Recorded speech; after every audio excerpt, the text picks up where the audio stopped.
Você já parou pra pensar por que que a gente aceita pagar 30 anos por um lugar pra morar? Por que que a gente normaliza viver com o medo de perder o teto se ficar alguns meses sem renda? E mais importante, por que que uma coisa tão básica, né, um abrigo, uma casa, né, virou uma das maiores fontes de lucro no nosso país? Por que que é tão lucrativo construir residências e não necessariamente abrigar pessoas? Isso não é natural.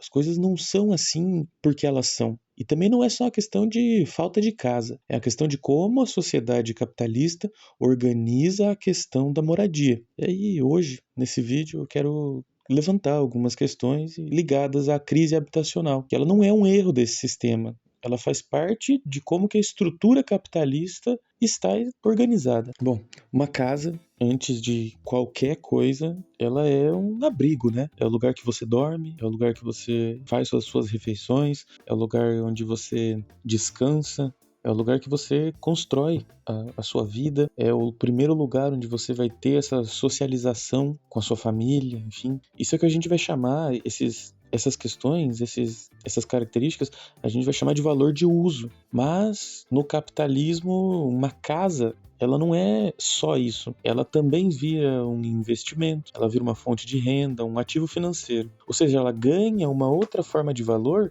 que está ligado com esse valor de troca dela. E aí nasce uma contradição central nesse tema, que uma coisa que é essencial para a vida passa a ser tratado como produto, como mercadoria. E muito mais do que isso, no capitalismo contemporâneo, né, e no capitalismo historicamente, né, o Engels vai falar disso lá, olhando para a maneira com que isso ocorre pouquíssimo tempo após a Revolução Industrial. E isso continua bastante presente no capitalismo contemporâneo. Essa moradia não é só uma mercadoria, né? Ela se torna contemporaneamente um ativo financeiro. As casas não são compradas para morar, elas são compradas para valorizar, para gerar renda, para proteger o capital de grandes investidores, né? E isso gera uma situação que não é que falta casa, que o que existe na realidade é uma distribuição desigual e que é orientada pelo lucro. A gente tem imóveis vazios de um lado e pessoas sem moradia do outro lado, né? Como eu comentei, lá no século XIX, o Engels já analisou isso. E é importante ser preciso aqui, não só panfletário. Ele não dizia que a burguesia, que essa elite planejou essa crise de moradia para controlar os trabalhadores. Essa análise que o Engels faz, ela mostra algo muito mais profundo, que essa crise habitacional, ela é um resultado estrutural do capitalismo. Com o processo de industrialização, os trabalhadores migram para cidades, o solo urbano vira objeto de especulação, né? E a habitação passa a ser explorada como uma forma de lucro. E aí com isso surge e também se agrava questões ligadas à superlotação, questões ligadas à precariedade da maneira com que esses espaços são ocupados e uma desigualdade nesse acesso à moradia. E não é uma questão de conspiração, é uma questão da lógica intrínseca e da característica que esse sistema se apresenta. É a lógica do sistema capitalista funcionando. E aqui entra uma questão que está completamente ligada ao vídeo anterior também. E vai ser uma questão central nos próximos que virão, enfim, que é esse ponto central, que essa moradia está relacionada diretamente com uma questão de mercado. Portanto, a vida das pessoas que gostariam de ter uma moradia, ela passa a ser diretamente dependente desse mercado. E isso gera um efeito direto, que isso reduz uma capacidade do trabalhador de recusa ou de capacidade de negociação. Quem paga um aluguel alto ou um financiamento, ou às vezes nem um aluguel tão alto mesmo, né? Só a mera existência do aluguel, a pessoa passa a ter medo de perder essa renda por ter medo de perder algo que, aqui na minha perspectiva, é algo que deveria ser um direito garantido. Essa pessoa passa a ter medo de perder a renda porque ela tem medo de perder o teto. Ela tem dificuldade de trocar de emprego, mesmo que todas as condições existentes naquele emprego em que ela está ocupando atualmente sejam terríveis, que o salário seja baixo, que ela dedique a vida toda dela de trabalho para ter coisas básicas e que nunca incluam descanso, possibilidade de aperfeiçoar o seu relacionamento com a sua família de uma maneira mais aprofundada, tendo tempo para isso, tendo a possibilidade de ter períodos maiores dentro da sua própria casa. E essa pessoa entra numa lógica na qual ela não pode parar, ela não tem o direito ao não estar vendendo a sua mão de obra enquanto trabalhador, ou enquanto um trabalhador precarizado de aplicativo, ou enquanto um trabalhador CLT, ou enquanto um trabalhador que empreende de uma maneira autônoma, né? Enfim, e aqui vale um ponto de atenção. Isso não acontece porque um grupo de burgueses lá, igual no Monopoly, né, usando essas cartolas assim, se organizaram e pensaram para fazer isso. A formulação mais precisa dessa questão é outra, né, que é a ideia de a mercantilização da moradia produz dependência econômica que disciplina essa força de trabalho. E não precisa de um plano secreto por trás disso, não precisa de uma coordenação organizando isso. É um efeito estrutural da própria maneira, da própria lógica pela qual esse sistema está posto. E aqui acho que vale olhar para momentos em que isso na contemporaneidade foi tentado de alguma forma não ser seguido, né? Uma maneira de tentar romper com essa cosmovisão capitalista de mundo, com essa lógica orientada ao lucro e à mercantilização da vida, né? Que dá para olhar para a experiência da União Soviética, né? Que é um caso histórico que se difere e que vale ser observado. Na União Soviética, né, depois da Revolução de 17, a moradia deixa de ser uma mercadoria. A propriedade urbana vai abolida, o Estado passa a construir e distribuir habitações e os preços de aluguéis eram simbólicos ou até inexistentes. Ou seja, tinha uma tentativa clara de desvincular determinados direitos que devem ser entendidos enquanto direitos e garantidos, no caso aqui a moradia, e passam a ser desvinculados do mercado, né? Uma tentativa clara de desmercantilizar a moradia. Mas assim, não cabe romantizar isso, não é que isso tenha resolvido a questão, surgem outras contradições. Só que note, essas talvez não, né? Maiores esperas em relação ao acesso a essas moradias, uma qualidade de construção às vezes que exigia uma certa velocidade, e no começo do século XX talvez não houvesse a possibilidade tecnológica ou técnica de resolver determinados problemas, a manutenção se tornava mais difícil por ser uma forma organizativa nova, enfim, a moradia continuava sendo uma questão problemática naquela sociedade na qual a moradia já era uma crise, já era um problema, mas o fato de buscar desvincular isso do mercado tornava a possibilidade de solução mais possível. A política habitacional também nesse período estava ligada a um contexto histórico que se relaciona diretamente com uma industrialização muito acelerada. Vale lembrar a questão de que no começo do século XX, o que a gente vai chamar de União Soviética, aquele leste europeu, a Rússia especificamente, era considerada aí muito mais próximo de um período aqui, vamos dizer, feudal, apesar de que não cabe de maneira alguma falar de feudalismo no leste europeu e no século XX, mas a maneira de produção, a maneira com que estava organizada a sociedade russa, ela era muito, como que eu posso dizer, anterior, era uma forma muito mais rudimentar, vamos dizer assim, em comparação a uma Inglaterra nesse mesmo período. Então existia uma demanda, uma vez que havia um interesse por esse desenvolvimento, era preciso que esses trabalhadores fossem levados para cidades de uma maneira rápida e de uma maneira quase abrupta, assim, sabe? Por essa formulação de mudança de paradigma organizativo naquela sociedade. E isso resultou numa expansão massiva de moradias urbanas, mas com uma padronização. E isso gerou outros problemas, mas esses problemas só podem ser solucionados a partir do momento que eles se ponham, né? Mas o problema que nós temos hoje, ele está ligado com a maneira mercantilista que é a vida, a maneira de mercado que a vida é vivida, né? No caso aqui das moradias, na maneira com que a distribuição está organizada. Tirar a moradia do mercado não vai automaticamente resolver a questão da moradia em local nenhum, porque isso tem a necessidade de outras tomadas de decisão, mas tirar esse poder do mercado, da orientação por parte do lucro, que está completamente ligado aos interesses de grandes elites, enfim, é o primeiro passo para que essa solução possa vir a acontecer, de modo que isso tenha efeitos reais na vida da classe trabalhadora como um todo. E aí agora, olhando para o Brasil. O Brasil tem um programa muito conhecido que é o Minha Casa Minha Vida. O Minha Casa Minha Vida foi a maior política habitacional da história brasileira.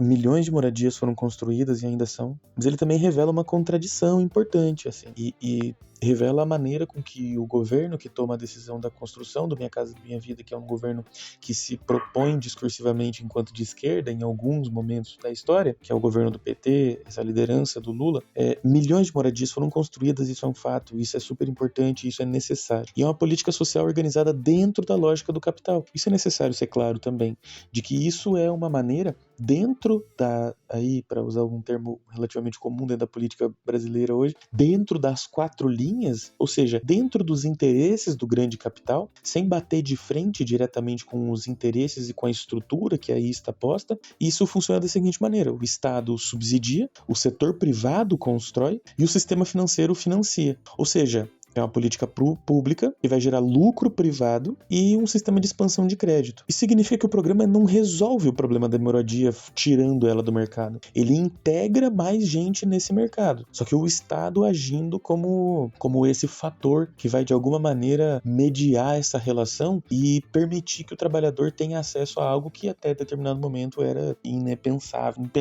E aí junto com isso, nessa integração do lucro privado com essa expansão de crédito, surge um outro problema que também é central e que deve ser colocado, que é a periferização. A questão central é onde também essas casas estão sendo construídas, é a maneira com que essas casas estão sendo pensadas. Grande parte de conjuntos habitacionais foram construídos longe de centros onde essas pessoas trabalhavam, longe dos empregos, longe de serviços necessários. E por que isso acontece? Porque o solo era mais barato, porque era mais barato colocar terrenos mais distantes desses centros urbanos mais desenvolvidos, vamos dizer. E isso revela uma coisa muito importante. O espaço urbano, as localizações, elas também são organizadas pela lógica do capital, pelo mercado. A infraestrutura, o transporte, o serviço, tudo isso se concentra onde a valorização é maior, não onde a necessidade e o planejamento são bem vistos. E o resultado é: o trabalhador agora tem uma casa, mas ele tem menos tempo, porque ele gasta agora 2 horas para ir, 2 horas para voltar. Ele tem menos dinheiro, porque agora ele está num financiamento que o prende naquilo.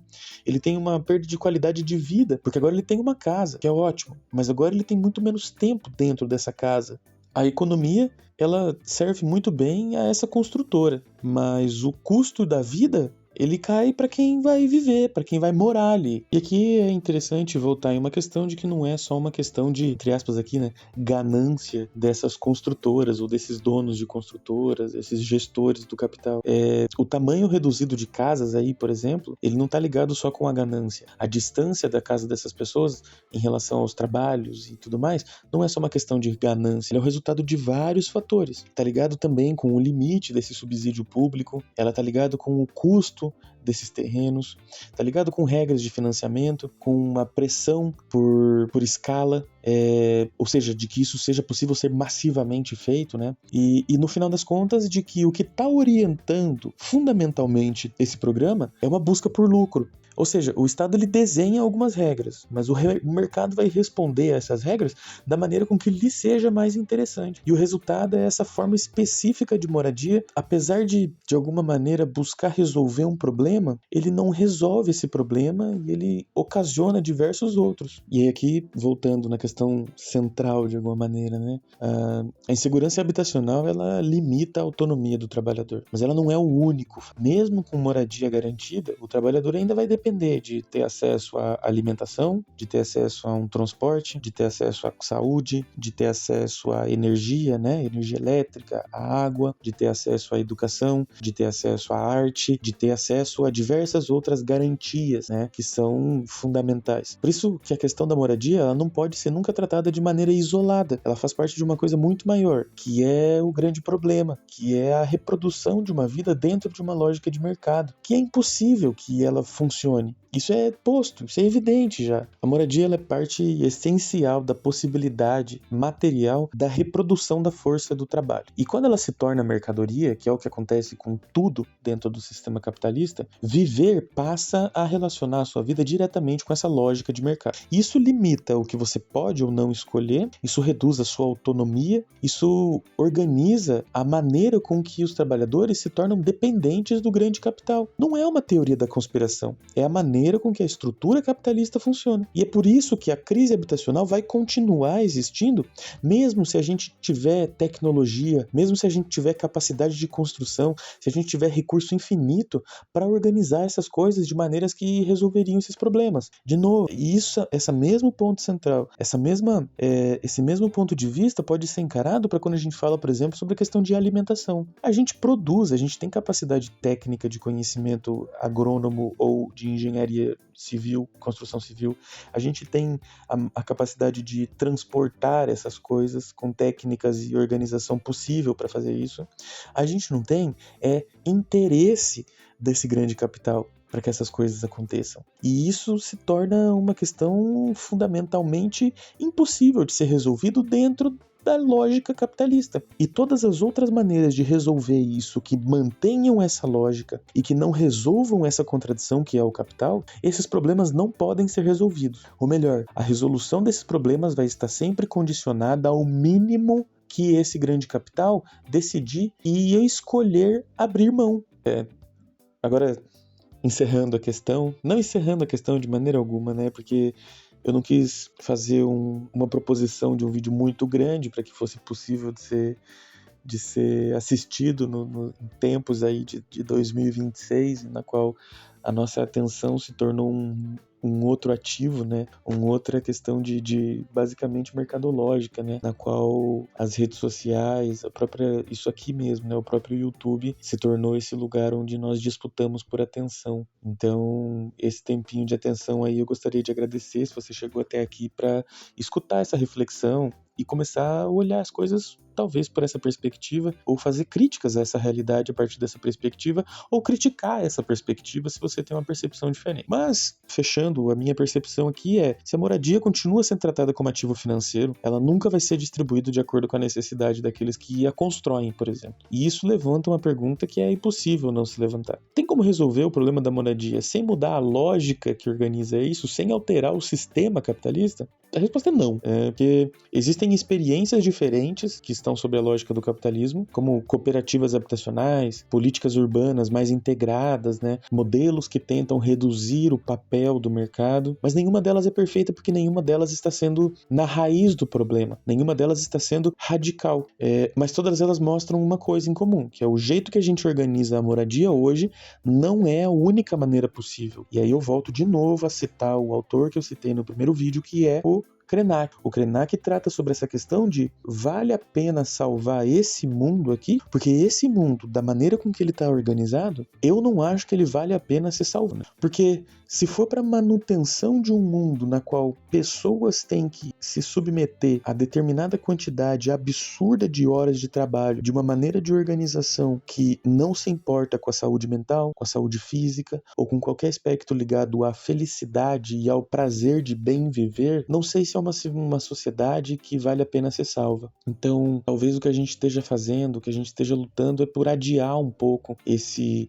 colapso dessa sociedade. Mas o que eu gostaria de propor é que existem outras maneiras de se organizar enquanto sociedade, e isso não precisa ser porque você acredita no que eu tô falando. É só porque você olha para a história, olha para outras sociedades, olha para tudo que a antropologia contemporânea conseguiu nos mostrar, ou escuta a experiência de povos autóctones do Brasil ou de outras regiões que trataram sobre essas questões de maneiras completamente distintas. É importantíssimo entender que a maneira com que nós vivemos a nossa vida não é a única maneira possível. Ela é uma maneira, e hoje ela é completamente condicionada ao grande capital, à maneira com que a sociedade de mercado opera. Eu não estou dizendo que o socialismo é a maneira perfeita de se fazer isso, que a maneira com que os indígenas de determinada região, em determinado período, se organizavam era a maneira ideal de se fazer isso. O que eu estou propondo é que existem outras maneiras de fazer isso, e que é importante que essas outras maneiras sejam cogitadas, sejam lembradas de que elas existem, para que uma perspectiva fora do capitalismo seja real, seja de fato uma possibilidade. Enfim, se esse vídeo fez você pensar um pouquinho aí, manda isso aí para alguém, se inscreve aí no Autonomia Proletária e vou tentar continuar postando isso aí. Autonomia Proletária. Tamo junto.